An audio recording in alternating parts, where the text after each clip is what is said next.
Anyone who remembers the few decades that now seem long past might specifically remember the period in time when it seemed as though a different cult would pop up in the news before the public even forgot about the last one.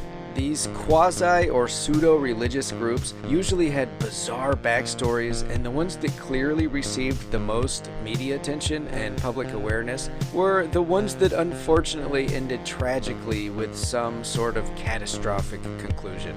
You know, the People's Temple, Heaven's Gate, the Branch Davidians. But there is one group who might have one of the most bizarre backstories of all, and despite a relatively decent amount of news coverage, it now seems to have been virtually erased from the public consciousness. And we're talking, of course, about the Finders. Now, when we pull on this thread, quite a bit of bizarre and unknown details begin to unravel fairly quickly. We're talking about allegations of brainwashing, unconventional religious beliefs, the mistreatment, neglect, and abuse of children, international trafficking, including suspicions of the buying and or selling of children, even potential ties to government and intelligence entities are all just a few of the details that are uncovered when we start to overturn the stones that make up this organization and the unusual series of events surrounding its shadowy members. Now, as shocking as these allegations are, however, we're going to try to avoid delving into the realm of conspiracy theory by trying to stay as objective as possible. We're going to focus on official documents, reports, and mainstream press articles, and we'll leave the speculation for the comments section or possibly even a later video. And speaking of that, there's enough information here that we're going to try to lay all this out into another series format, similar to what we did with MH370 or the Octopus. Here in part 1, we'll do a detailed timeline and kind of a summary, and as always, we'll include the sources in the description for anyone who wants to research the case independently on their own. Now, another important aspect of this case to keep in mind is the cultural phenomenon that seemed to infect Western society during the era known as the Satanic Panic or the moral outrage panic, which specifically affected North America, but also a few of the other Western English-speaking countries. A lot of us might even remember the outraged moms writing letters and protesting to have Slayer and Mortal Kombat banned, or Beavis and Butthead, and the ridiculous accusations made against games like Dungeons and Dragons or Magic the Gathering, and all that was for sure a symptom of this mass hysteria, but there really were real-life serious consequences of this situation and this outrage, not least of which is the West Memphis 3. So there was legitimately a period of time not that long ago during which people literally believed that devil worshippers committing ritual sacrifices were around every corner. The media didn't do a whole lot to extinguish these fires either, which of course isn't at all surprising. But if we really want to examine this case as objectively as we possibly can, it is important to remember this cultural lens that everyone was looking through at the time, including even the authorities to some extent, but especially the media. Now, that's not to say that any of these reports should be disregarded or discounted, but we should definitely keep these things in the back of our minds while we go through the information. So, the first glimpse into this strange underworld began with an anonymous phone call to the police in Tallahassee, Florida on Wednesday, February 4th, 1987. The unidentified caller reported that 6 dirty and disheveled-looking young children who showed signs of neglect and possibly even abuse were being supervised, or I guess chaperoned, by 2 very well-dressed and suspicious-looking men at a local park. When officers arrived to the scene, they indeed found 28-year-old Michael Houlihan and 27-year-old Douglas Edward Zimmerman, along with the 6 children aged between 2 to 7 years old, and a blue van. Upon questioning, the 2 men claimed that they were transporting the children to a special school for gifted children in Mexico, and that they were being weaned from their mothers. The official police report states that one of the men became very evasive and claimed that the kids' parents were in Washington, D.C.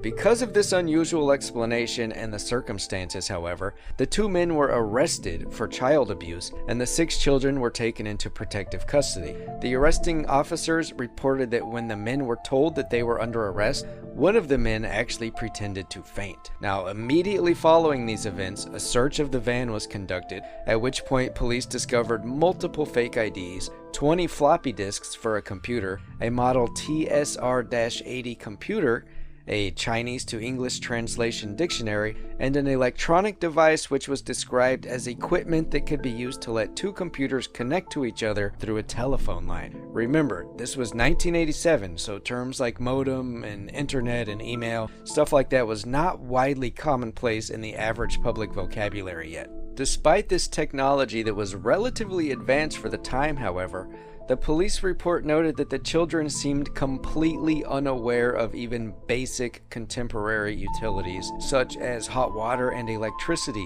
and that they weren't even aware of common appliances such as television or telephones. After further questioning, the children claimed that they had been living in a house with several other children and adults. To further complicate the situation, it was also noted in the police report that the children were covered in insect bites and that they told investigators that they were only allowed to eat as a reward for good behavior, and that even when they were fed, they were restricted to a diet of only raw foods. One of the older children, possibly even the oldest, told authorities that a man they referred to as the game caller was the leader of their community, and that he told the adults what to do, who in turn told the children what to do. A separate report written by Officer Judy Sachoki stated that the oldest child, a young girl named Mary, did not even know her own last name, but that she did believe that one of the two men was her biological father. She also claimed that the two men had several aliases and that she did not know where the men were taking her or the other children, but that they had all been staying at different campgrounds and other locations. Several of the children also told police that they had not seen their own mothers for at least 2 months. The report also describes that when she was questioned about being abused, either sexually or otherwise, Mary became extremely evasive and uncomfortable, even fidgety, and that she wanted to end the questioning. She did clarify for authorities, however, that there were no, quote, bad touches from the adults to the children.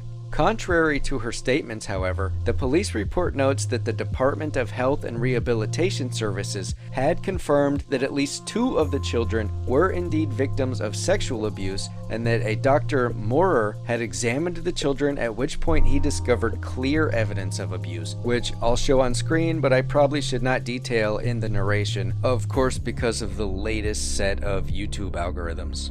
Furthermore, this separate police report also noted that the children stated they were not allowed into the house, and that the game caller communicated with the 2 men, Houlihan and Zimmerman, through the computer that was found in the van. We know now that the man they referred to as the game caller was also the founder of the group and a former member of military intelligence named Marion Petty, whose wife had also previously worked for the CIA. In part 2 of this series, we'll definitely focus on Marion Petty and his ties to the intelligence community, but for now, let's just continue on with the timeline and the summary. So, of course, it wasn't too long before the media caught wind of the bizarre details around the Tallahassee apprehension, and soon after, the Associated Press reported that the children had been relocated to an unreleased location and that they were being protected by armed guards due to several threats made against them. Then on Thursday, February 5th, the day after the children were taken into custody, police confirmed that the 6 children and 2 men were members of an alternative lifestyle community known as the Finders. This was interesting to investigators because a confidential informant had previously told police that the Finders was a secretive cult that carried out brainwashing methods in a warehouse and in an apartment complex that were both located in Washington, D.C. The confidential informant had also described attempts by the Finders to recruit him or her with promises of financial reward and sexual gratification, and that one member had even invited him or her to explore Satanism with the group. So not too long after discovering these ties to Washington, D.C., the Tallahassee police contacted the D.C. Metro Police, who said that they were actually already aware of the Finders. Now, this is around the time where things start to take off and federal agencies begin to get involved. As a result of concerns about possible crimes being committed across state and national borders, the U.S. Customs Service became involved in the investigation. The F.B.I. and the U.S. Attorney's Office are also believed to have opened their own investigation at some point during this same time frame.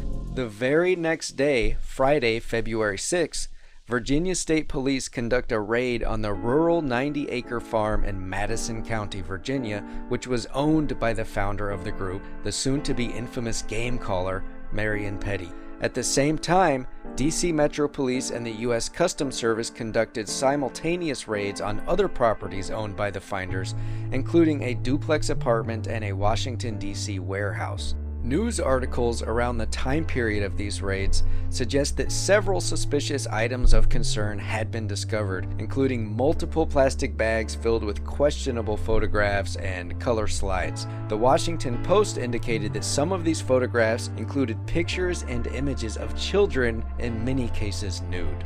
A U.S. Customs spokesman named David Hoover told the Washington Post, quote, "We're not saying that it's pornographic, but it has all the earmarks." And another disturbing detail is that the customs agency report states that some of these photos depicted children in various stages of processing or slaughtering goats along with blood rituals, while adults wearing white robes stood by and observed. This very same U.S. Customs report, which was written by Agent Raymond J. Martinez, also mentions that instructions on how to purchase children had been discovered at the property. Remember the name Raymond Martinez because he will become an important figure in the subsequent episodes of this series. Now, all of this obviously further fueled suspicions of satanic rituals. I mean, goats are a very prominent theme with these types of beliefs and activities, I guess you could say. So not surprisingly, F.B.I. reports stated that evidence of a satanic ritual cult had been discovered and that the neighbors of the farm property had even informed the authorities that several children were regularly brought to the farm property in vans and that the children were usually in distress or crying. This same FBI report also instructed that any future memos, reports, or notes must be classified as secret. Shortly after this, the U.S. Customs Service stated that they had now opened an investigation into this horrific thing that I'm showing on screen, because YouTube will definitely remove this video if I say these words. A police investigator named Cheryl Weigand, also stated that more than one of the children had actually been abused in this manner, but she would not disclose an exact number of how many that she believed to have been victimized.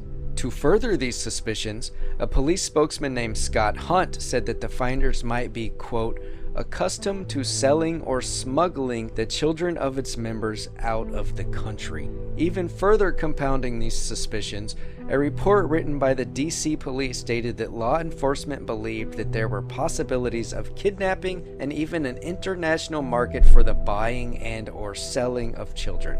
Then, on Sunday, February 8th, another report was filed by the Tallahassee Police Department, which detailed events describing an abandoned computer that was found by a student in a phone booth on the campus of Florida State University, close to the library. It was a similar model to the TSR-80 found in the blue van at the park in Tallahassee, where the 2 men and 6 children were apprehended. The student who found the computer decided to take it home, and after booting it up and looking through it, he saw information about the police investigation into the finders, at which point he decided to turn it over to authorities. Police quickly confirmed that it had clearly belonged to a member of the finders group. And as far as what I've been able to find while researching this case, it hasn't been fully determined how the original owner of this computer had information related to the investigation, literally just days after the 2 men were arrested in the park, or why it was even abandoned in the phone booth to begin with. And for obvious reasons, this is the point where a lot of people think that some type of cover-up may have started to take place.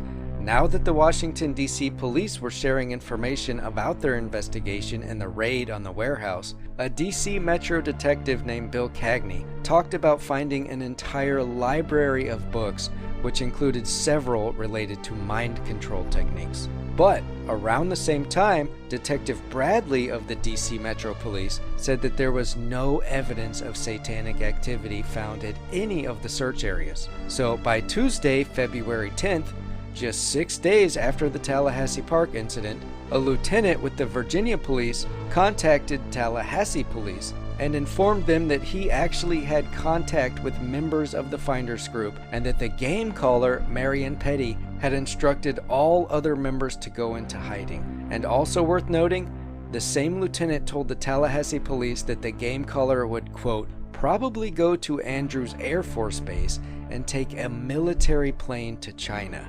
How would he know this, or why he would say such a thing, is not completely clear.